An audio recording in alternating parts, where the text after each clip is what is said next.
Agua, agua. I'm not entirely sure what's been going on in this world, but I feel like everybody who owns a food company has been off the freaking rocker recently. We had the burger wars in the United States where the McDonald's CEO eats burger. Everyone starts clowning on him for the way that he ate the burger. Also, he did call the burger a product.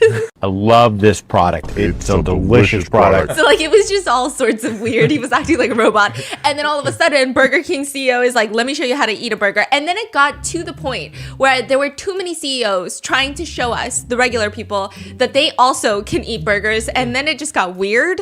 It was almost like, I want to see every single fucking CEO of every major tech company. I want to see how they do the dishes. Because that will tell me everything I need to know about you. Because the way someone does the dishes, it's like you've never done the dishes in your life. You can't fake it. Anyway, that has nothing to do with today's story. But today's story is about another food war that's happening in China right now. And I've never experienced a story like this in which one influencer, usually when you hear about influencers and restaurants, it just is gonna piss you off, okay? Because it's like, hey, you do pretty well for yourself. You don't need to be doing all of that to get a free appetizer. Like, it's just not that serious. Pay for your own food, tip your waiter. It's not that serious. But this is a whole different level. This is not an influencer who said, I want a free meal. This is not an influencer who said, do you know who I am? Well, he did do that. But this is the most batch crazy. It's almost as if one influencer, let's say I almost take down the Cheesecake Factory. That's the type of power we're talking about right now. But first, I have to tell you about Xibei. Xibei. So there's this restaurant called Xibei. It's a huge chain in China. It's like the Cheesecake Factory. It's like, what's another huge chain here that's around? PF Chang's is kind of pricey. Cheesecake Factory is kind of pricey. It's not fast food. Well, you know what? These days, Chipotle is getting crazy with their prices and their portions, but it's not like Chipotle prices. Like, you go there to have a sit-down meal. You might even have a birthday party there. So it's kind of like Cheesecake Factory, California Pizza Kitchen. I always call it Chicken Kitchen, okay?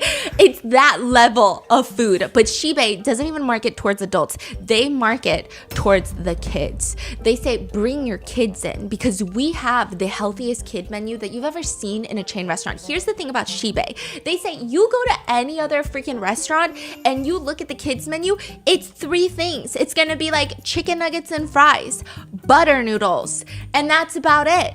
Grilled cheese. There's no real food for the kids. But Xibei said every order that you have, I mean, the kids menu is just as long as the adult menu. Everything is made fresh. Everything is so good. It's the highest material. It's organic, non-GMO. They do every single ad for this. They're not like organic and non-GMO? The kids menu is. Oh, I Yeah. see. Wow.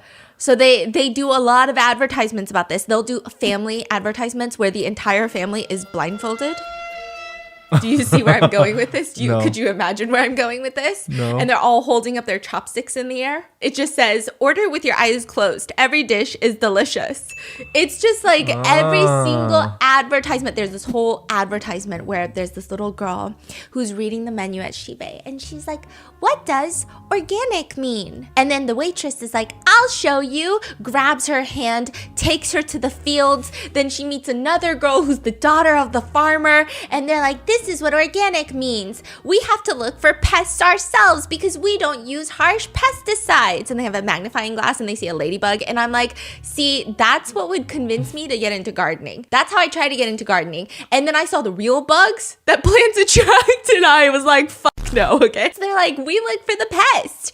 Every seed. Instead of buying 2 Barbie dolls, I bought this organic seed. And then they plant the seed together. Okay. And I was just like, this is cute, but also weird. And then the next one is like, this little kid is at the restaurant and is eating a lamb skewer because they're really big on lamb dishes. And she's like, why is this lamb so yummy?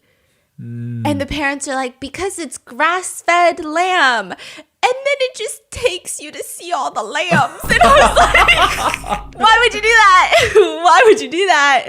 But they do that, okay? So with everything that Xibei has been promoting, your impression of the restaurant is certainly their food is going to be made fresh on the spot, prepared with the best ingredients. The brand positions itself as a family restaurant, so you're paying premium prices. Their pricing is at a level which it's kind of like Din Tai Fung prices. Explain Din Tai Fung for people. Okay.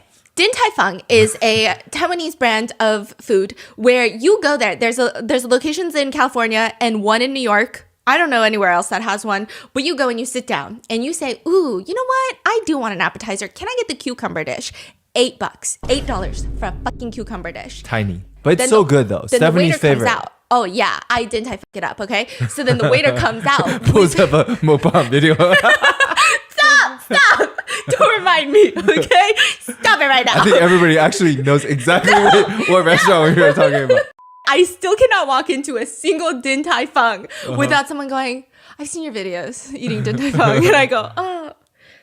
Then the waiter pulls up with this tiny little, you know those like peach tree dishes that scientists use? Like that size of a dish. And it's precisely one mini Persian cucumber cut into different little slithers and then dipped in chili oil. Delicious. $8 and I order it every single time. It's so good. Okay, it's Din Tai Fung prices. So I'm expecting that cucumber was farmed in the back of Din Tai Fung's owner's founder's house. Like I'm expecting this cucumber to be out of this world. Didn't they say Din Tai Fung is like the highest grossing Oh, yeah. dollar restaurant in America? Like Yeah. one of the locations is like the most brings in the most revenue. They make so much money. They have pretty much robbed me and my family. My sister, every time she's in New York, the amount of Din Tai Fung she consumes, she goes on Xiaolongbao tours in New York. Okay, that's another story for another time, but it's bad. It's bad. Xibei is like the Din Tai Fung in China. It's not the same, but it's kind of the same. I think it's like Din Tai Fung, Xibei, Haidi Lao. They're all in that same sphere of they're in every single city. Everybody knows them, and everyone knows that when you go, you're not getting an affordable meal, but hopefully you're getting a good meal. But Xibei, even compared to Haidi Lao, is super expensive. Haidi Lao in the US, I You're think, is kidding really me. expensive. But I think Haidi Lao in China is less expensive because when you get a kid's meal at Haidi Lao, I don't know why the kids aren't eating the hot pot, but if you get like a kid's meal of a hamburger, I don't know why they're getting hamburgers. You know what? I have so many questions actually. Okay, but there's a Chinese hamburger that you can order at Haidi Lao. Which is hot pot in China. Yeah, it's a hot pot, so you would think it's something else. Like you would expect some sort of dry pot for the kids or something, but no, they get a hamburger on the kids menu, and it's $1.28 if you use a coupon. Without the coupon, it's $4.25. But everybody uses coupons in China. Oh yeah, my researchers were telling me, you don't know what the coupon game is in China? They're like, oh my god, you're so dumb. So they're like, okay, let's say you come to China, the food delivery I game. remember the coupon now. When I was young. What do you mean? Why are you? Because when you get a coupon, you actually save the coupon. Because that's your like future meal. Like it gives you the day. You can enjoy this in the next 2 months. So you keep that coupon until you can afford the burger. So you go there, hand in the coupon, the money. Oh, I remember this now. Wait, that's They so don't do that cute. here?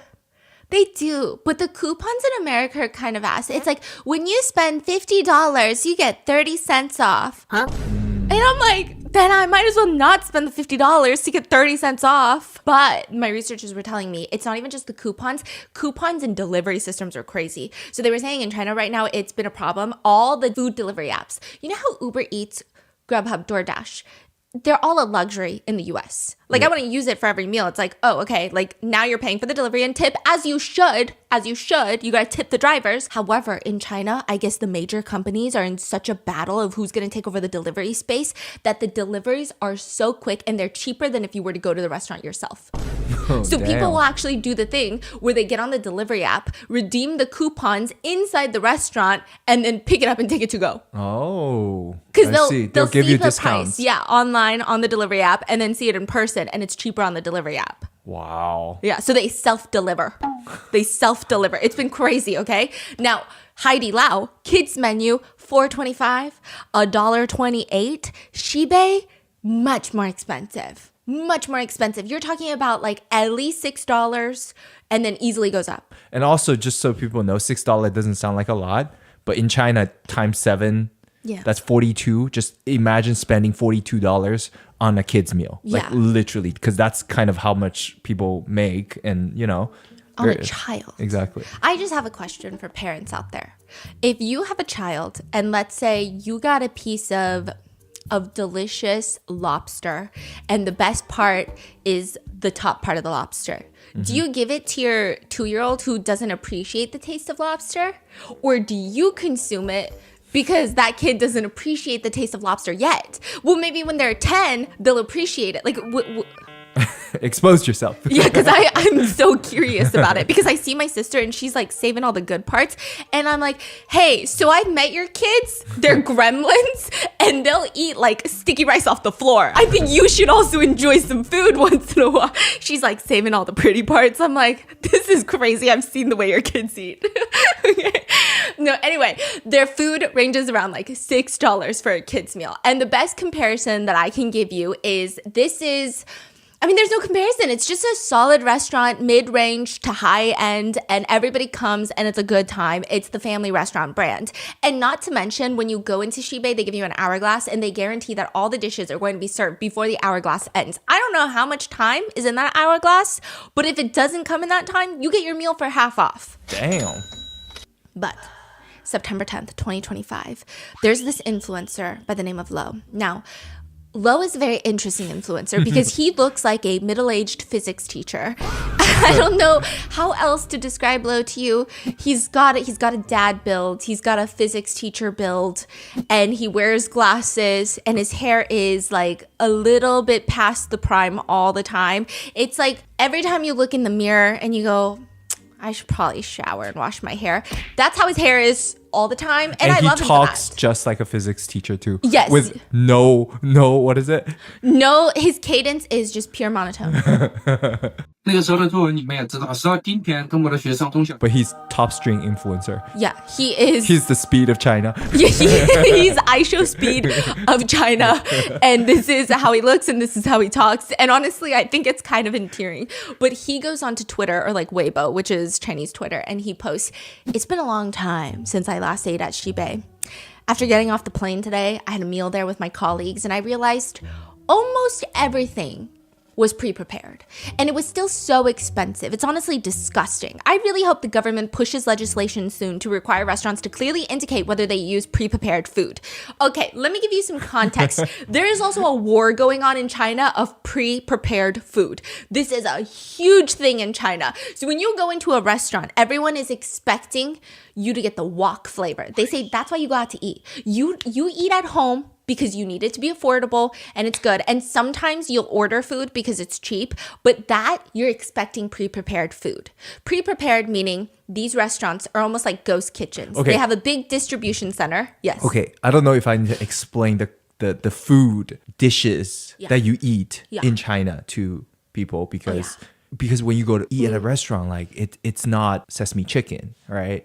Okay. It's a lot of dishes. It's a lot of different dishes, and you cook with fresh ingredients. Yes. So it's like you throw veggies and oil and you stir fry it, chicken, like whatever. You stir fry it versus pre-produced food is almost like fast food because everything is kind of in a package. Yes. You dump it out of the package, you reheat it basically. Oh, okay. So I guess the best comparison would be if you go to a fast food chain and you get a burger and that burger patty has been frozen and then they just heat it up, throw it on the buns, put some sauce on Which it, put is some chopped fine. lettuce, which is fine. It's fine. But you're also expecting to pay the price of fast food. Yes. Because you're like, oh, I know the price. I know what I'm getting. Like, I know I'm not getting like a fancy cooked meal. It's fine as long as everybody knows, right? Yeah. But then if you go to a nice restaurant and they say, hey, I want $20 for this burger, I'm expecting someone on the grill pressing my burger patty down, smashing it with his bare fist, adding an heirloom tomato on top. Like, I'm expecting the highest quality burger that I've ever inserted into my mouth. That's what I'm expecting. And that is what's going on with Shibei.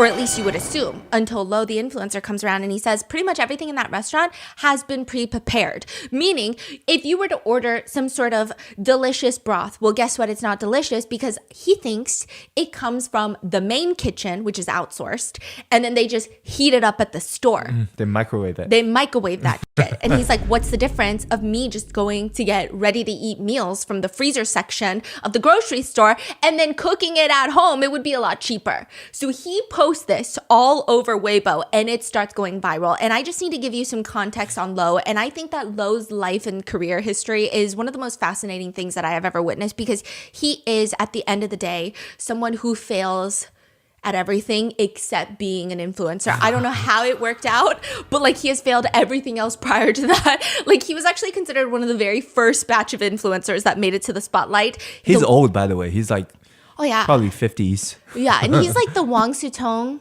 of the influencers, but just like very different. So he's clearly not as rich as Wang Sutong, although he is quite a very wealthy man, okay? Not nearly as rich. A little bit older, definitely. More nerdy.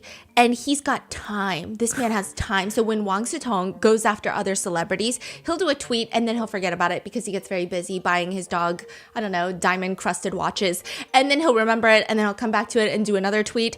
But this man takes time. If he doesn't like someone, he holds a press conference. I'm not even fucking kidding you. He's done this every single time he didn't like someone. He holds a press conference. And people eat it up. Yes, and people show up. It's not even him sitting there live streaming and eating dinner and being like, you know what, I will address the rumors. It's not like that. It's a there's a podium. There's people sitting in a line. It's a press briefing. I'm like, we need to do stuff like that more often. We need to do that here. Like, I don't want these like drama breakdowns anymore. I want everyone to have press conferences. I want it to be live streamed. I want a bunch of drama channels sitting as in the press pool. And then they're raising their hands, asking questions. That's what I want. Could you tell me, are you Alex IX or EX? Like, I need that in a press conference format. I don't want interviews. I want a press conference. So that's what he does. And this man actually started off as an English teacher. So the fact that he can understand this entire video is sending me into a different dimension. I'm sorry, I didn't mean that you were nerdy. He does look like a teacher. No wonder he carries himself like a teacher. Yeah. And he blew up on the internet because people said that he was very comedic in his teaching. Really? Yeah, and then that's when it clicked for me. That you and I grew up so differently. Oh, because that's like my English teacher? No, because like I watched the clips that went viral of him where he's like making jokes, and I'm like, this is the most boring class I've ever been in. Oh, and really? so and I'm like, oh, I guess most classes are very serious in China.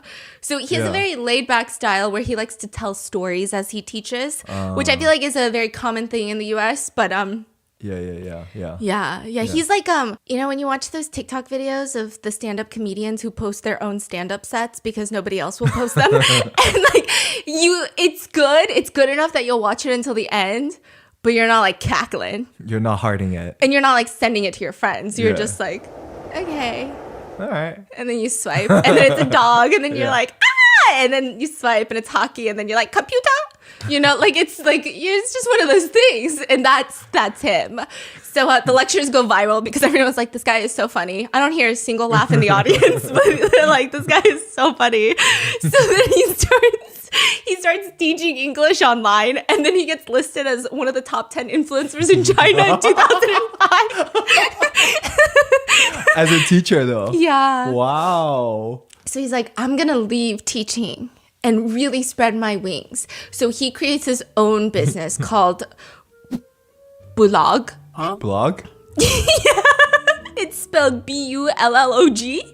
Blog. Okay. Bullog. He wanted it to be Reddit. So it was a blog. Okay. And after a few years, it went bankrupt. And then the website shut down. Then he started an English tuition center called Lo and His Friends English Academy. And that also failed. And then in 2012, he decided that he was going to make smartphones. I don't know what's happening with this guy. So then he created a brand called Smartisan, Smart Artisan. He said, this is going to beat Apple. You don't even know. He went bankrupt. And he was 8 figures in debt, USD. He was like $10, $20 million in debt. And then he had an air purifier. Okay, I had multiple people fact check this because when a researcher was telling me about it, and I was like, are you just making shit up right now? Because that would make me upset. And she was like, no, I swear. And I low-key didn't believe her. I'm so sorry. So then I asked somebody else and I was like, can you just fact check that for me? Because it doesn't make sense. And they're like, no, it's real. So he started a humidifier company called Jose Tronco. I don't know what the fuck.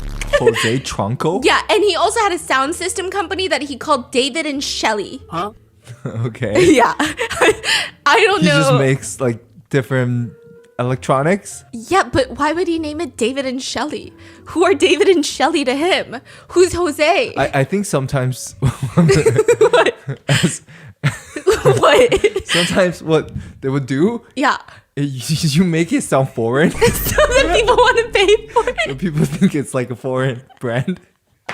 I'm serious. Yes, maybe that's what he was doing. Yeah. You want to make it sound exotic. Yeah, so David and Shelley was the sound system. He also made an electronic cigarette brand called Wild, VVILD. I don't know, a suitcase company. All of these failed. It was at this point where he was named the industry death lamp because everything he touches just dies. But then in 2020, he decides, let me just try live streaming really quick.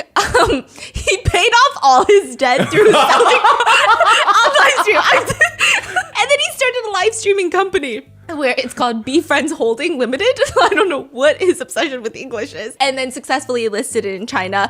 I think He went public? Yeah. Damn. There was one live stream where I think he had $14 million in sales of products in one live stream. I think there was another one What? where he broke $25 million sold in a live stream. Wow. Yeah. That's fucking... I think it's because he doesn't oversell things. He's just like a dad selling shit. And you're like, you know what, Mr. Lowe? I think I will buy that. Because he's just like, it's just okay, you know? So if you want it, it's okay. I mean, the price is okay. So what you're going to get is okay. So, okay. You're like, Okay. I mean, I guess that makes sense. I guess I'll buy that. But one thing I will say that has never changed is his constant popularity. People like him. People like that he's a knockoff Wang Sutong. People like that he's very honest and that he just, I will say, he is dependable. I feel like if I had a problem, I could go to him. I think that he would be quite judgmental about my problem, but I think he would help me fix it. That's the vibe he gives. Let me give you an idea. There is the Siemens, the refrigerator company. Oh, 西门子. Why'd you look at me like I was crazy when I said Siemens? 西门子. Okay. Siemens. And he was like, no, it's a Chinese brand. I was like, I've never heard this brand. And he's like, it's a Chinese brand. And I was like, really? It doesn't sound Chinese. I Google it. It's like a German brand. And he goes, oh, no, but we all have it in China. And I said, okay. So then the Siemens refrigerator and washing machine, they sell a bunch of household appliances. And he goes online and he's like, hey, listen up, Siemens. I got your refrigerator. I got your fucking washing machine. And both of them have broken down one after another. I would never buy this unlucky brand ever again. Let me tell you something. He says 9 times out of 10, I close my refrigerator door. Then I walk away. And then I come back, it's popped open by itself. Am I living with a fucking ghost? Why is my refrigerator door not closing properly? He's getting pissed off. He posts this, tags Siemens. It gets reposted. It receives over 1,000 comments with people saying, I have the same problem. My refrigerator door keeps popping open. So then he's like, you know what? I've decided to hold a press conference. So that he has a press conference. He's an influencer. Yeah. He's having a press conference where he's taking down Siemens. He's like, let me read you of all the anecdotal stories that everybody has. And then he's saying things like, you know, your company sells IQ 100 series refrigerators. Why the fuck are you naming it that when it can't even keep its door closed? Like, he's aggressive. This man is aggressive, monotone. Everything is monotone. He's not even passionate. But he's dissing. Like he's He's like, why would you call it IQ 100 series refrigerators? I really don't have the time or energy to deal with everyone on the whole internet, but for the people leaving comments under this post, we gotta resolve their issues as soon as possible. Otherwise, bear the consequences yourself, Siemens. Are you seriously calling this IQ 100? That's the vibe he gives me. And it's just like, I feel like I did something wrong, okay? Underneath that post, everyone is just like voicing their problems. Siemens doesn't respond. For months, he's going at it. Press conference after press conference after press conference. He's talking to major news publications. He's going out there interviewing himself and other people. Like, he's doing all of it. Even then, Siemens is not reporting anything. He's going into electronics stores. He's talking to Siemens employees, and all of them are kind of bratty. I don't know why. That pisses him off some more. He gets extra pissed off at that. Like, why are you treating me like I'm dumb? So then what does he decide to do? He has another press conference, but this time outside of the Siemens headquarters in Beijing. And this is actually like quite poetic, but they had lined up 3 Siemens refrigerators, and he's got a mallet. And he just starts beating it to a pulp. And then this is when all the news stations are like, we gotta go! We gotta go! So then they show up and they're recording it. That's like the Rimowa fire. The Rimowa drama is crazy right now. There's this guy who got a Rimowa suitcase, and they're like freaking expensive. Okay, like the big metal one, I think it's like, I don't know, like $2,000. And it was open on the baggage claim. Open. And he said this is the 3rd time it's happened. He's like lighting the Rimowa suitcases on fire. All these different brands are getting involved. Yeah. I think even like a condom brand got involved. Wrap it up, pack it up. I don't know, right? So lots of people are getting involved, except for Rimowa.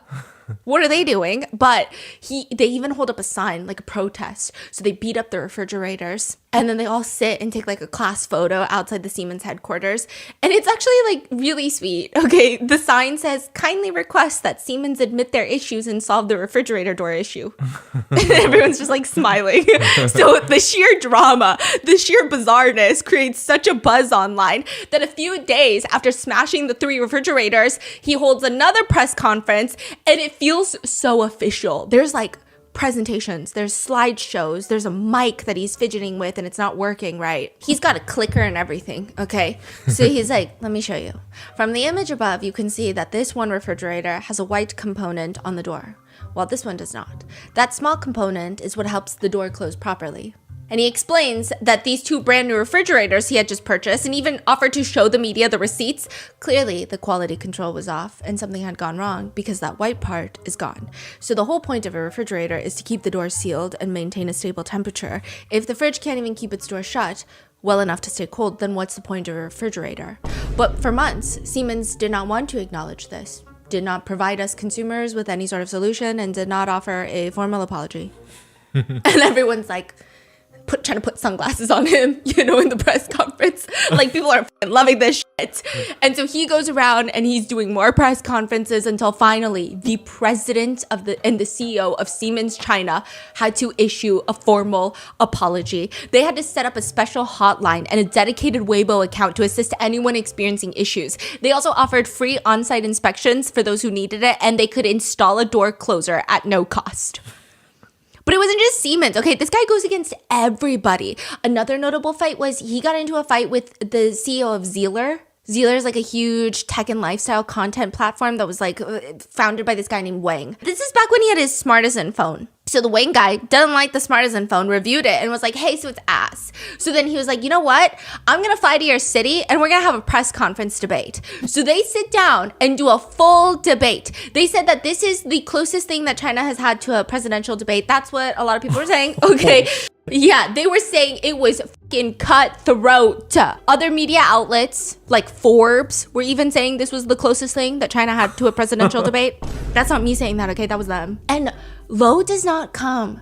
Like, this man does not come to a fist fight with his fist. He doesn't even come to a fist fight with a knife. He comes to a fist fight with a fucking F-13 fighter jet and a tanker and drone bombs. Okay, this guy is so insane. He did not bring a PowerPoint because I think the logistics of setting up a PowerPoint, maybe the other guy, Wang, didn't want it. So he had printed out giant flashcards that were twice the size of his body, and he was flipping through them one by one, just going completely overboard, confronting this guy in person. So he won? Yeah. So, I mean, his phone sucked ass. So the review was valid, okay? But he won the debate. He won the debate because he's that crazy. He'll have headers on his PowerPoint. Incorrect facts. Then he'll put it down and list all the incorrect facts. So he's a debater. He's he can. Debater. That's why he's good, Oh, yeah. right? Oh, yeah. Oh, yeah. He had another one that just said slander. And then he went on to say that Wang is a slander. And then he said Wang's company has been receiving funding from big tech companies recently. So there's incentive for him to want to shut down a new company that's creating similar things that would be competing in the market against those other companies. He also said, don't talk about being an independent bitch when you're just a fucking whore. I'm not even kidding. He didn't say it like that. But he basically said it. We read in between the PowerPoint slides. We read the lines. He told him, don't talk about being an independent, thought-provoking person when you've got a sugar mama. So then it turns out, people were like, he's just saying stuff at this point. He's just calling him a little skank with no evidence. Turns out there are rumors that he was dating one of the CEOs of one of the biggest tech companies, and she was funding his lifestyle. So there was like a secret scandal that was uncovered from this? Yeah. Dong Minju? Dong Minju? Yeah. Okay, sorry. Who is she? I don't know. Compare her to someone. Like a Mark? Like a Jeff? I don't know. Like Oprah Winfrey? I don't know. Wait, what? I just know she's old and rich. Oh, okay. okay, yeah, that's valid. Like, I mean, that's all I know. When you hear that name, that's all I know. Okay, founder of or CEO of Gree Electronics. Have you heard of Gree Electronics? No. Okay, Probably, so you maybe just know some as kind her, of like an old rich lady. Super rich. Yeah. Old, Okay. Yeah. Now, of course, both parties have denied such rumors, but he just got his ass wrecked. He just wiped the floor with him and then left with his smartphone. That's what Lo did. And Lo would even publicly say, like, as someone who holds grudges, that's what he says. He's like, look, I am someone who holds grudges. I never let any sort of thing go unpunished if I feel like I've been slighted. I also have a super highly aggressive personality. I've never lost an argument online. I've been through years of trials and tribulations. I just want everyone to know that my mind is so open-minded and broad that all of the enemies that I've made throughout my life could all fit in my mind and I would still find it so spacious. He said there would still be so much room left. Oh man, that's so good. But out of every single person that he's battled, he said there's one fight that he's lost to a Starbucks barista. Bro. There's a viral Legendary. video of him slapping himself in Starbucks because he's getting very confused by the sizes of like the tall grande let me tell venti. people. Yeah. So there's this video. I don't really know what that video like started from, but he walked into Starbucks. He's like, I would like, you know why? medium. Because I relate to him. Why do you relate to him? Because I still don't know the size difference. We don't So- drink Starbucks anymore, but I know what Yeah. you mean. Yes. Okay, continue. Yeah. So you go into Starbucks and he said, I would like the medium size cup. And the barista is smiling. She never stopped smiling. She said, we have 3 cups. This is, what's the size? Grande? Tall, grande, venti.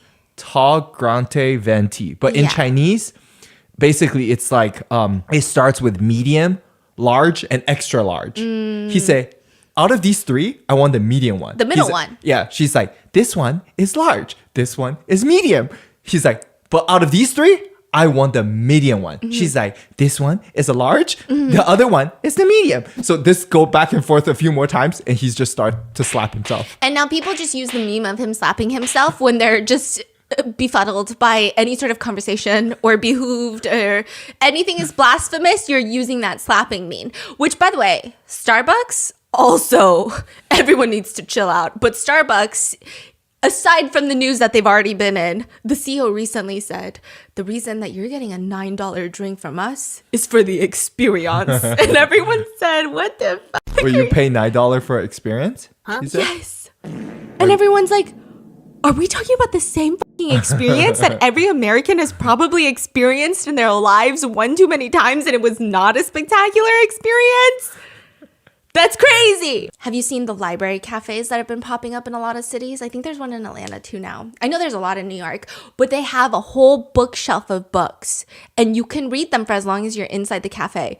And you can probably get like a $5 drink and stay there for 3 hours. So talk to me later about experience. Anyway, Lo posts this whole paragraph about Shibei, how he and his colleagues went there. Everything tasted like prepackaged food.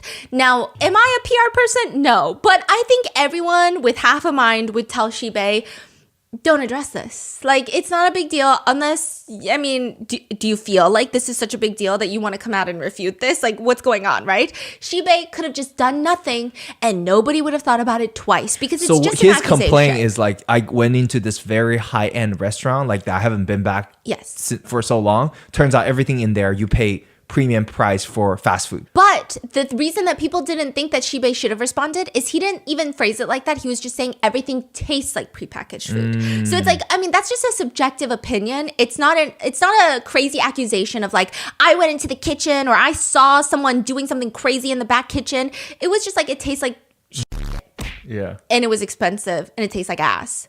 So it's like, okay, his followers are going to see that and probably won't go, but I don't think Shibei needs to respond is how a lot of Chinese netizens were feeling. But then you have to realize that the CEO of Shibei, his name is Jia Guolong. Jia Guolong. Jia Guolong. Okay, we're going to call him Jia. And he has a personality that I would say is nearly identical to Lo. Like, they are two peas in a pod, two boobs in a bra. Like, they are the same person. I'm the same. That's it, okay? So they're both headstrong debaters. They don't know when to stop. They just grab a knife and they start stabbing, and then it's too late when they look down and they stab their own leg 10 times. Like, you're like, why did you do all of that? This clash was going to become inevitable. The entire drama takes up the whole month of September 2025. Influencers are getting pissed off because they're like, did you not just see I broke up with my boyfriend? Hello? Hello? But no, everyone's like, let me see these two middle-aged men spar it out online over food. When opportunity strikes, you have to seize it. Amazon Prime's same-day delivery helps you say yes before the moment slips away and turn maybe next time into yes right now. Got asked out on a last-minute date but have nothing to wear? Don't take a rain check. Say yes. Prime can get you the perfect fit just in time to make that dinner reservation. Did your best friend suggest a spur-of-the-moment road trip? Make it happen. Clean underwear and a travel pillow delivered before you can even pack the car. Are the kids begging for an impromptu astronaut-themed slumber party tonight? Say yes and make it epic. Prime gets you everything from glow-in-the-dark stars to a projector to popcorn fast. And the memories made in that spaceship fort made out of blankets, absolutely priceless. Say yes to the moments that don't wait. Visit Amazon.com/Prime to find millions of items delivered fast. Same-day delivery, it's on Prime, available in select areas. Terms apply. So Shibei's boss responds. On that same day, Lo made the post. A media reporter had called one of Shibei's press outlets to inquire about the issue, and the worker notified them that at their location, all the beef is made in the morning that day. Their noodles are hand pulled. All their vegetables are delivered fresh to the store, made to order. And then Jia comes out and he tells the interviewers, after I saw Lo's Weibo post, I immediately booked a flight to Beijing. You know, my family had all gone to sleep. I was so angry I couldn't fall asleep. It was like 3 a.m. I was downstairs by myself. I had grilled skewers. I ordered a bottle of alcohol. I was smoking a cigarette and I was really thinking about it. I'm like, we don't need all that. Like, this is, imagine the CEO of Cheesecake Factory giving us his life story like this. I would be like, whoa. I pour myself a glass of whiskey. I got super high and that's why we have 50 cheesecake flavors. Like, what's happening right now? Then they go to the same Shibei location where Lo had eaten and he starts making several statements to the press and even customers who are now recording. And he said, you know, September 10th, I have this all written down. Lo, 4 friends walk in. Order a total of 15 dishes. So he's talking to the reporter right Yeah. now. It's not a press conference, right? No, it's not a press conference. He's just chatting with a reporter with an iPhone recording, right? Yeah, and he's giving me the energy of your father. You know what I mean? And I mean that with love. But like, your dad is not the most press ready man. Yeah. He will look into a camera and say, what the fuck? You know, and that's Jia. And I love that for him, okay? So he's just looking into the cameras and he's like, listen, let me tell you what happened. Lo and 4 friends, 5 of them, they walk into the store and this is around 2:30 p.m. He's setting the scene. They order 15 dishes. They finish their meal in about an hour. I mean, they're ravenous. They're eating the food. And then they left only 2 dishes unfinished. And then after paying, you know, the staff even asked them, how was your meal? And they said, not bad, which is pretty good, right? So then the servers asked if they want to collect their reward points. And they're like, yeah, let me give you my reward account. they get the reward points. Then they leave. Now, about the 2 unfinished dishes, let me tell you what those 2 dishes were, right? So it was the scallion and ginger grilled fish and the tender grilled lamb chops. They didn't finish the scallion and ginger grilled fish and the tender grilled lamb chops. Why? Because those 2 dishes always take longer to serve. So they're usually the last ones at the table. So they were served last. And like I said, when our employees asked how was the meal, they said, not bad, not bad. They took their reward points, and after an hour, they left. And then they say everything from Shibei is pre-prepared. It's so disgusting. None of our food is pre-prepared. Every dish has its standard cooking process, how the ingredients come. Some are from the central kitchen, you know, some are sent to the store when they're frozen and defrosted and further prepared. Some go into the oven, some go into the seasonings, others go through the cooking process. Every dish has its own standards. So starting tomorrow, here's what I'm going to do. And this is when you should... He got too excited. Yeah, he saw all the cameras pointed at him and he said, baby, this is why I think you need to run by every single idea to at least 3 different people. I genuinely think that's the only marriages that I've seen work. Is you have one person is very impulsive and the other person is like, no, absolutely not. You're not doing that. That's it. When you have 2 impulsive people, it's not going to work. They're going to light the world on fire. You've got 2 people who are like, absolutely not. You're not doing that. They're kind of boring. And I don't think he's getting that from anyone because he's got a big head. So he says, starting tomorrow, we will open all 370 locations nationwide. And I am going to give you full transparency and access to our kitchens. Everyone.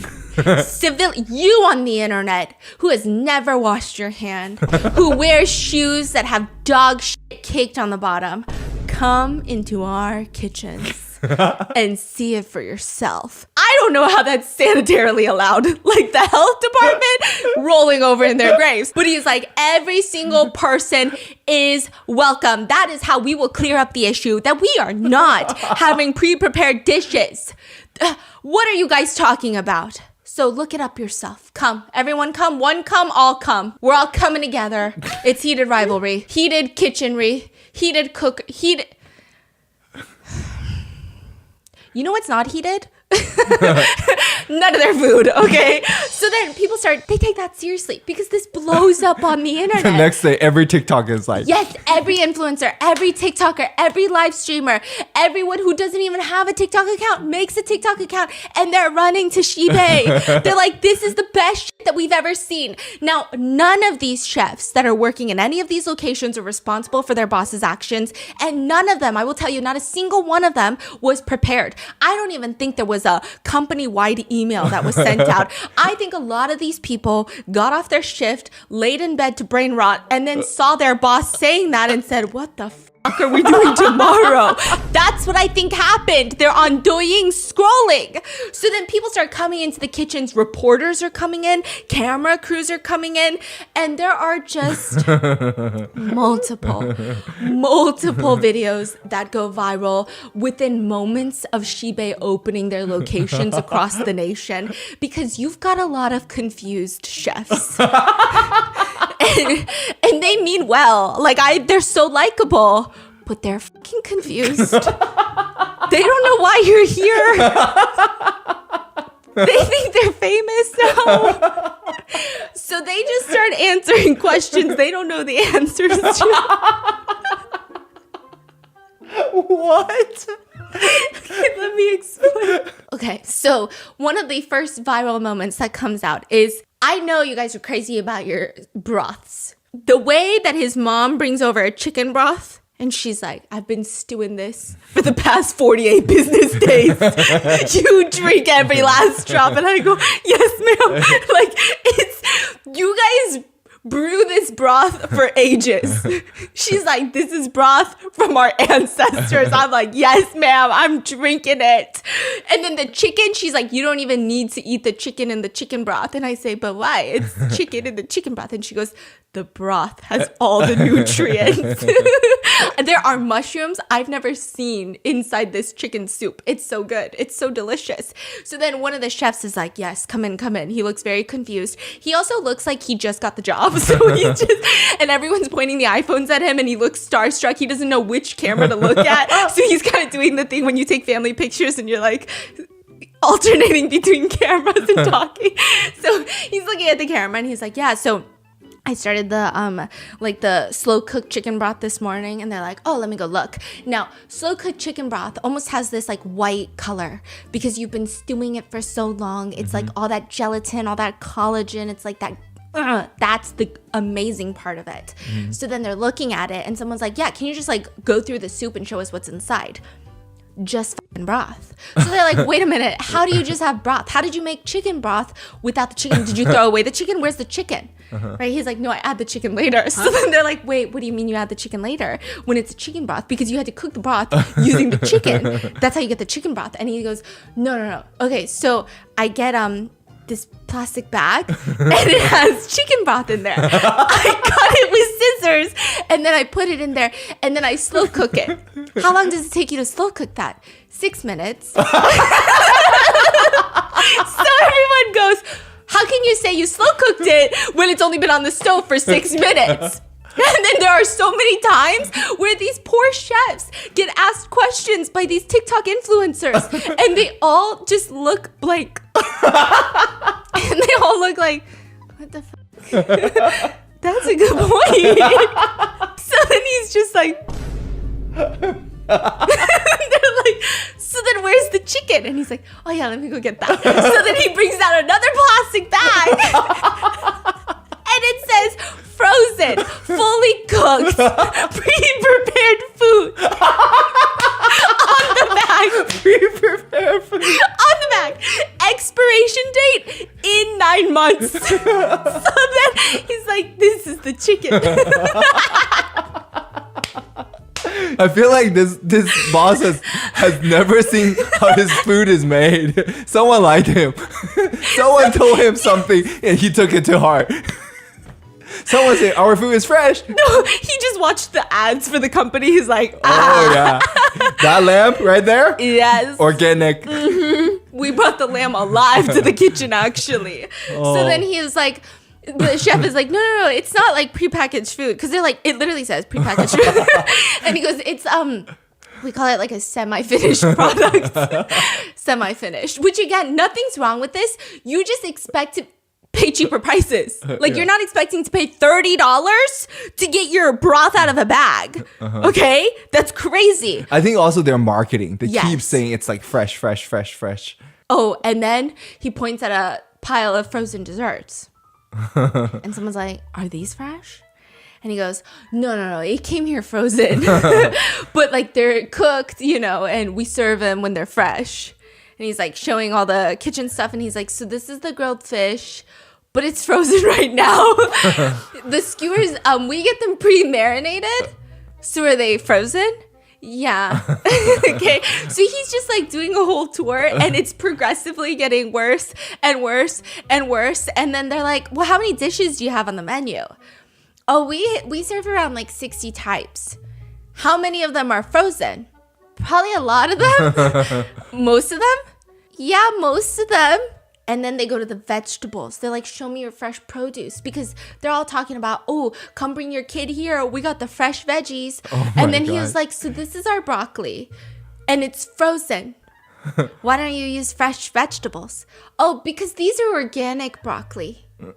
So it's frozen. Okay, so everyone's like, what the fuck is going on? On the package, the broccoli expires in 2 years. So people are saying, when you bring your kid to Shibe, they're eating broccoli that's older than them. Okay, the broccoli has been on this planet longer than your fucking child has been on this planet.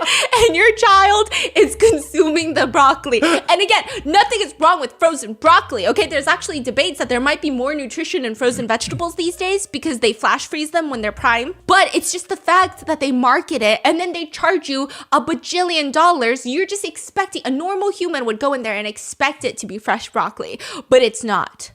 And these poor employees, I mean, they're just getting hounded with questions. They're like, why is the shelf life on the broccoli 24 months? And he goes, I'm not the one that decides that. So then they're all just like, what is going on? At one point, they start going through the kitchen supplies and they realize that this kitchen, this huge kitchen that serves 60 various different dishes, they have 10 knives, and 9 scissors. Because all they do is cut open the plastic bags. That's all they be doing. There's another viral clip of one of the interviewers asking a chef if they have any overnight foods at Shibei. So overnight foods is like a big thing where let's say you have a dish from Tuesday night, lamb chops. You got leftover lamb chops at the end of the night. They want, especially nice restaurants that charge a lot, the employees should take home the lamb chops. Because tomorrow, they should not see those fucking lamb chops. It should be fresh lamb chops for all the customers. And he's like, do you guys do overnight foods? And he's like, no, absolutely not. So then they go over the lamb chops, which has a shelf life of two years. So one bag, how many times do you use this? Oh, three meals. So we do 3 meals. Okay, so let's say you only get 1 order of lamb chops for dinner tonight. What do you do with the rest? Oh, so then we'll probably do it for lunch and dinner tomorrow. So then they're like, okay, so then it's overnight food, yes? The chef pauses, and you can see his brain moving, and you can see him contemplating whether or not Heidi Lau has an opening for a job, okay? So he's just standing there, and he's buffering, and then all of a sudden, he just starts aggressively nodding and says, overnight. We do overnight. Okay. I mean, all the comments, the netizens love the chefs, by the way. They're like, the Shibei chefs are the most honest people I've ever met in my life. They say that, to be honest, aside from their boss who is a liar, every single one of their employees is so honest. Like, they can't even lie if their life depended on it. So with that, with Lo doing nothing but really just tweeting once or twice about Shibei, the comments say, Lo landed a blow on Shibei, but it wasn't fatal. The subsequent 99 blows were self-inflicted, and every single one of them was fucking deadly. Another person says, at most, Lo gave him a light tap, but Shibei couldn't save face and ended up stabbing themselves to death. Like, what the fuck is going on right now? Nobody knows. And people were saying, you got to take the Heidi Lau incident, for example. So recently in Heidi Lau, I think a few months before this, a Heidi Lau in Shanghai got caught in a huge scandal. Is it the rat? Oh, no. Wait, what is it? There was a rat? Oh, I don't know. Oh my God, there was a rat? Okay, maybe I'm wrong. I don't know. What is it? That felt slanderous. Okay. I don't know. What is it? Okay, so in Shanghai Heidi Lau, 2 17-year-old boys, motherfuckers, they should be charged as adults. They got up on the table after they finished their meal and pissed into the hot pot. Oh my God, yes.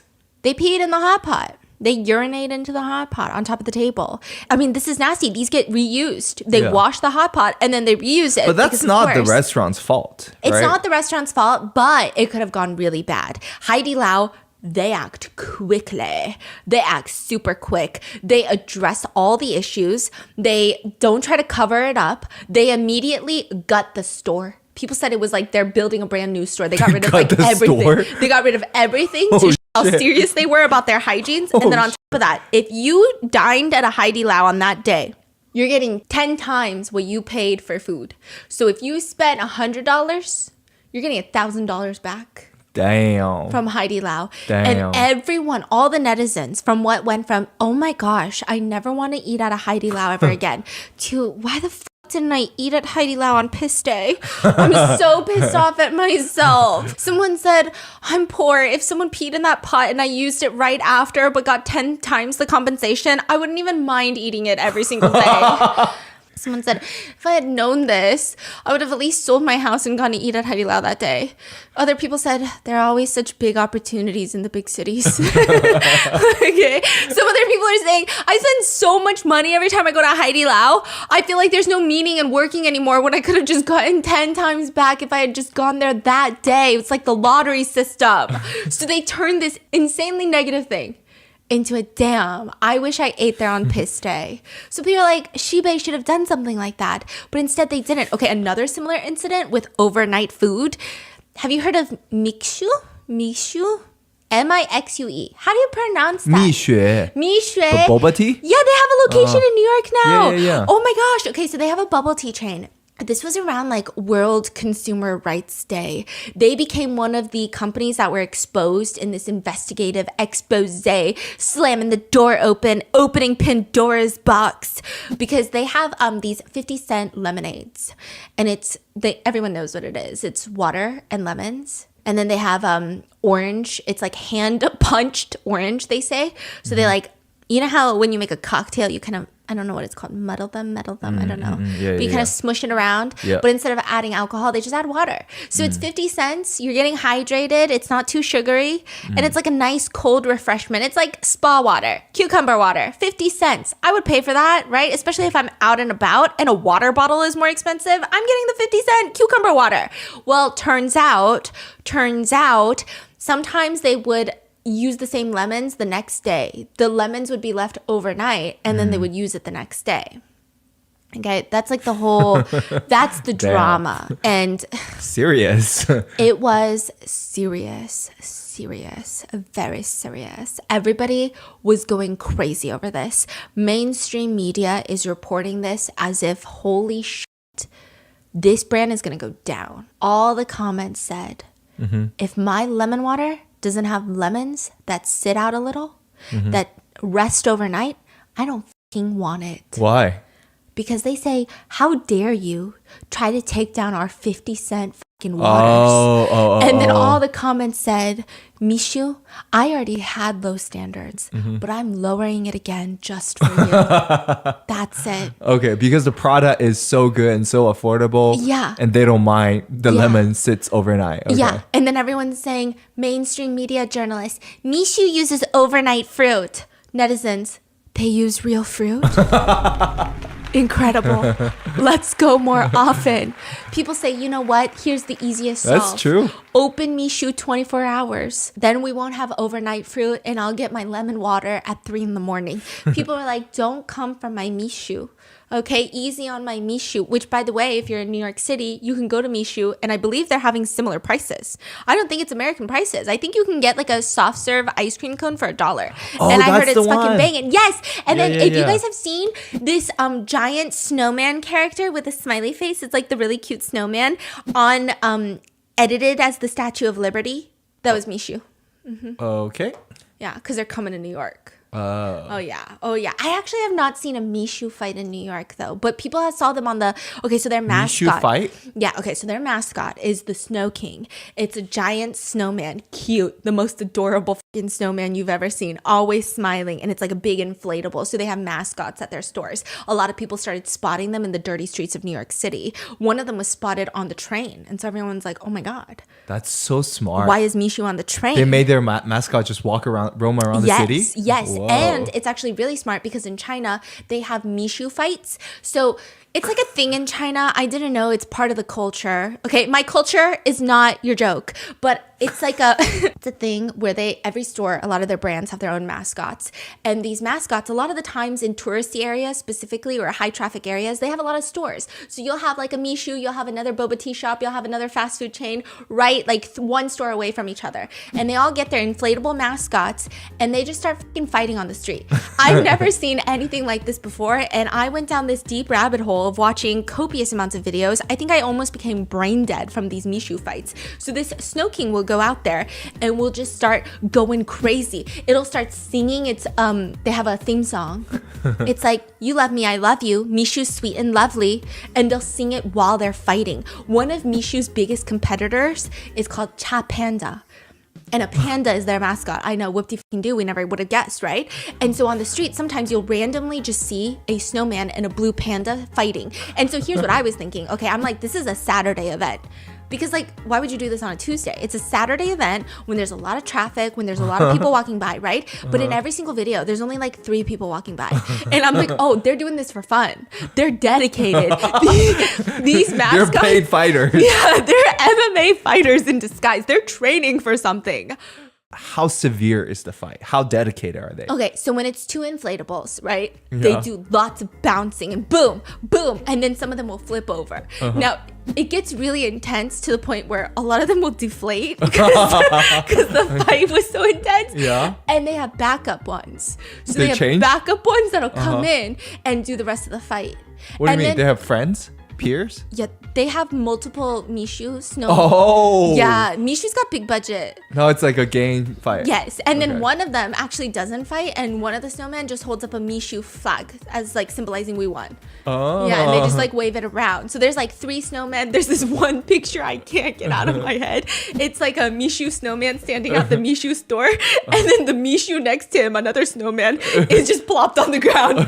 No one's helping. No one's even looking at the one on the ground. It's just like dead on the ground. And like people are acting like this is completely normal. This is just another day for fucking Snow King. Yeah, sometimes they also have their giant ice cream soft serve cone. They have like a plastic replica of it outside, like a giant prop. And sometimes when Mishu gets real riled up, they'll grab it and try to poke Chop Panda's inflatable to pop it. And it's just like I don't know what's happening. Like you would genuinely think that this is for promotional purposes. No. They just be doing that. Like they're stabbing each other with ice cream cones. They're getting deflated. It's a lot. It's a lot that's happening. These battles are they're not kids play. And there's this huge burger chain in China called Wallace. It's just like I've never heard of a Chinese word called Wallace, okay? But they're like the competitor for KFC because KFC is actually quite pricey in China. So Wallace is the affordable version. And they are not Mishu's competition. They sell burgers. Mishu sells boba and drinks and ice cream. But it doesn't matter. During one of Wallace's grand openings, it was like a drive-by, okay? Snow Kings show up and just start beating up the burger mascot. Out of nowhere. They just roll Drive-by? up. Yeah. They roll up, get out the van, and they just start pummeling. Oh, and even the Mishu customers are really funny. So there was this one incident that went super viral last year where a customer ordered Chop Panda boba tea takeout. They realized they get it and they checked the label and they had specifically requested added sugar. But then they checked their delivery app and it says added sugar, but they check their drink, there's no added sugar. It's bitter. So they're pissed. They reach out to Chop Panda, that exact location, and they say, hey, listen, I asked for added sugar and you didn't give me added sugar. So what are we going to do about this? And they're like, we're so sorry. We're going to get you a full refund. The customer texts them back because it's like a chat. And they say, no, get me the employee who made the mistake and have them sing the Mishu theme song for me. If they sing it, I'll write a good review. Chop Panda responds, okay, give her some time to get into the right headspace. I don't want the refund, so get ready. After a few seconds, Chop Panda replies with a 20-second voice message of them singing the competitor's theme song with full enthusiasm.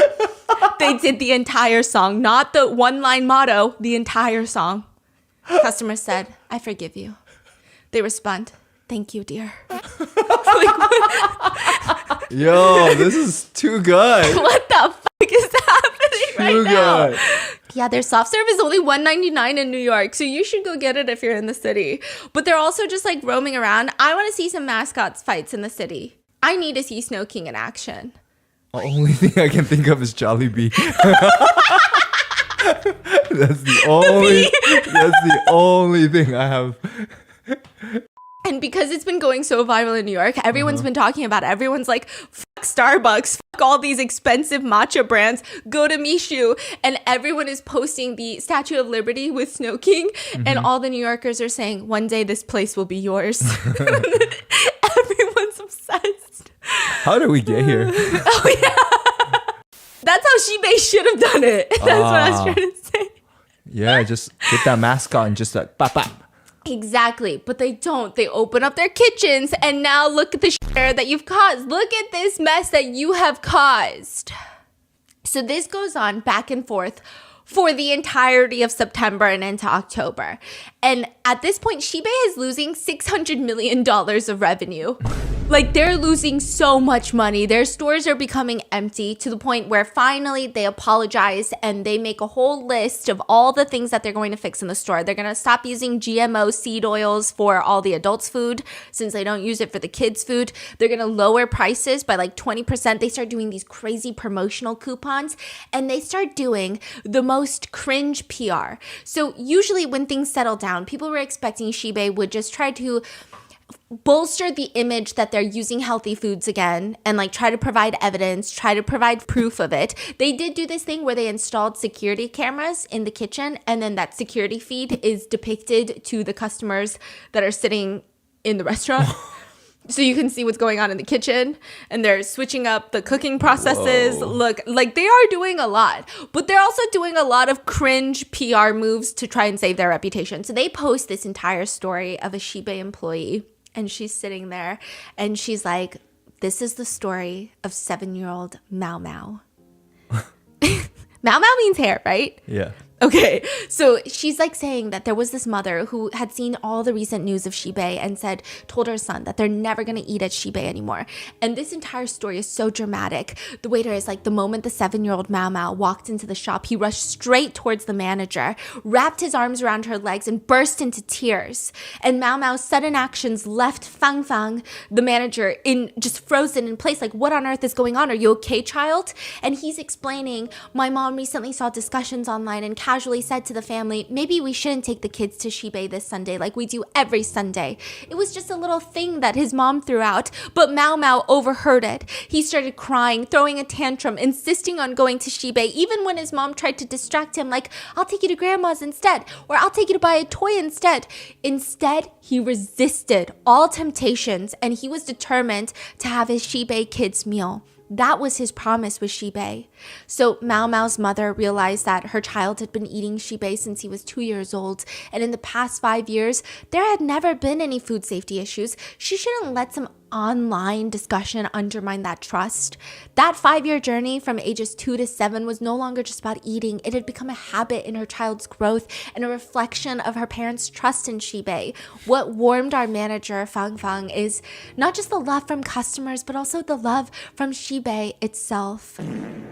Yikes. The employee is filming this, they forced the poor employee to film this. And from a PR perspective, what the f? Just shut up. That's crazy considering all of that's been going on. This is the last thing.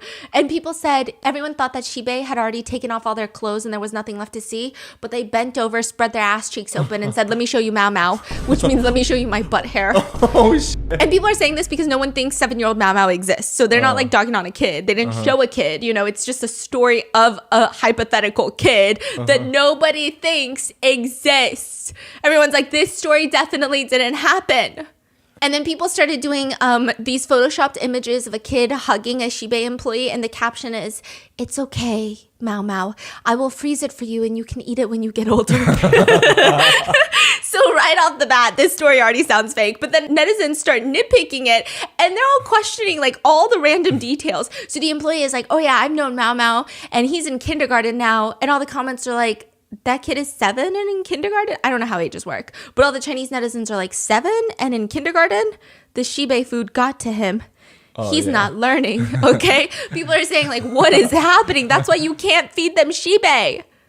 Then the second story that they come out with, they start doing these like employee stories of how much the employees love, Shibei and how their customers love it. So this one employee is like, I was serving this elderly man and he was an old man. He was from Inner Mongolia and people love a very specific noodle there. And Shibei's version, he said, is very authentic. So he asked me if I could bring him lamb soup and another separate bowl of soup, but only charge him for one. So I said, sure. And I told him I would check with the manager. And that's how we first met. From then on, every time he came in, he would go to one of the private rooms. He would look for me.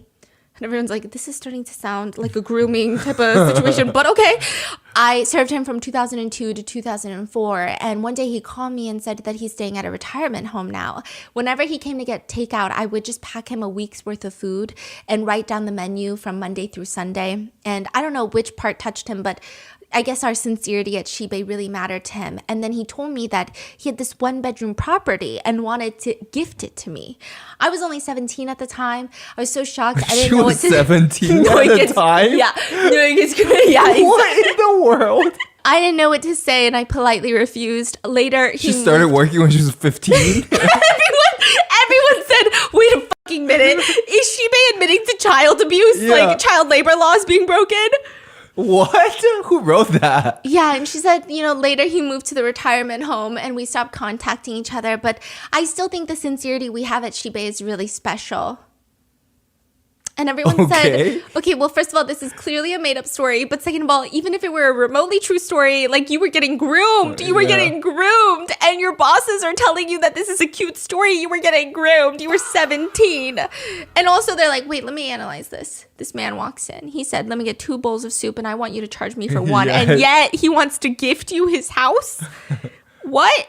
Other people are saying, you started working 2 years ago. You were 17 when he offered the house, so you were 15. So is Shibe saying that this is child labor? They're abusing the laws. Is that what's happening? And then other people are saying, you can tell grandpa that he can still eat Shibe at the retirement home. You can just prepare him 2 years worth of food. It'll be fine. And then someone else said, let me just finish the story for you. In the end, the two of them, the 17-year-old and the harabaji, the grandpa, get married and they have a kid named Mao Mao. Because they're saying all of this is fake. These are imaginary characters. Then the last story, they do another story. And this time it's like at a Shibe work conference where one of the employees goes up and is like, I need to tell you about one of the best stories I've had working at Shibe. And the founder of Shibe, Jia, is in the crowd and he's just tearing up. And the camera pans to him at the perfect time that he's tearing up. It's like a wedding vow more than anything. Okay, it's like, what's happening? So this is the story of the 1-year-old. She said this mother walks in and this mother was telling her like her 1-year-old would just never eat enough food. They went to the doctor. They did everything that they could. But when they started taking him to eat at Shibe, that's when he truly learned how to eat food. And that's how Shibe became a family. And now he's almost 3 years old now, has very strong feelings towards Shibe. And there was one time where the closest location to us had shut down. He saw the manager, ran up to the manager on the last day when everything's already closed and was just sobbing because this is how he eats. He lives and The breathes. 3-year-old? Yeah, Shibe. And it's just, I mean, Shibe literally was the only reason my child ate food. And then Gia's just in the crowd wiping his tears. Okay, but then you know what's crazy? People are like, who the f*** is this employee sharing this story? Turns out, Gia's stepdaughter. The fuck? Okay. Yeah. So they're like, okay, this is not an employee who works at a store. This is literally, I mean, it's crazy. And then there were other episodes or like other viral things that were just taking off. There would be this one guy who's sitting there and he's like, I always take my kid to Shibe. Like people, whatever they're saying online is just flat out fake. I take my kid to Shibe every single day. And you know what? He's taller than the other kids in his class. He's blah, blah, blah, blah, blah, blah, blah, blah. And then the netizens, they catch him at a Shibe location in a Shibe uniform. And they said, wait a minute. So Shibe is having employees pretend to be customers online, allegedly, and posting videos endorsing Shibe. Embarrassing. They can't take an L. They can't take the L. So then people are like, okay, let me just title this drama out for you. Episode 1, the Mao Mao who cried because they couldn't eat Shibe. Episode 2, the uncle who wanted to gift a home after drinking soup in Beijing. Episode 3, the barely 1-year-old baby who couldn't have Shibe. Waiting for episode 4 now. Yeah. And then people said, I come up with the next script. A terminally ill patient eats at Shibe 3 days later. Wow, they're cured. Because that's how crazy it's been getting. But what's crazy is people are going on Redbook. And a lot of Shibe locations are packed. They got lines out the door. Why? They're doing lots of promotions. They've lowered the prices across the board. And it seems like, I don't know if they're going to make a full comeback, but it seems like they're doing okay. What are your thoughts? This is like the weirdest Chinaverse story I've ever encountered in my life. I never knew it would get this crazy because we have lots of influencer restaurant dramas in the US where it's always like the influencer is like, I want free appetizers for a story.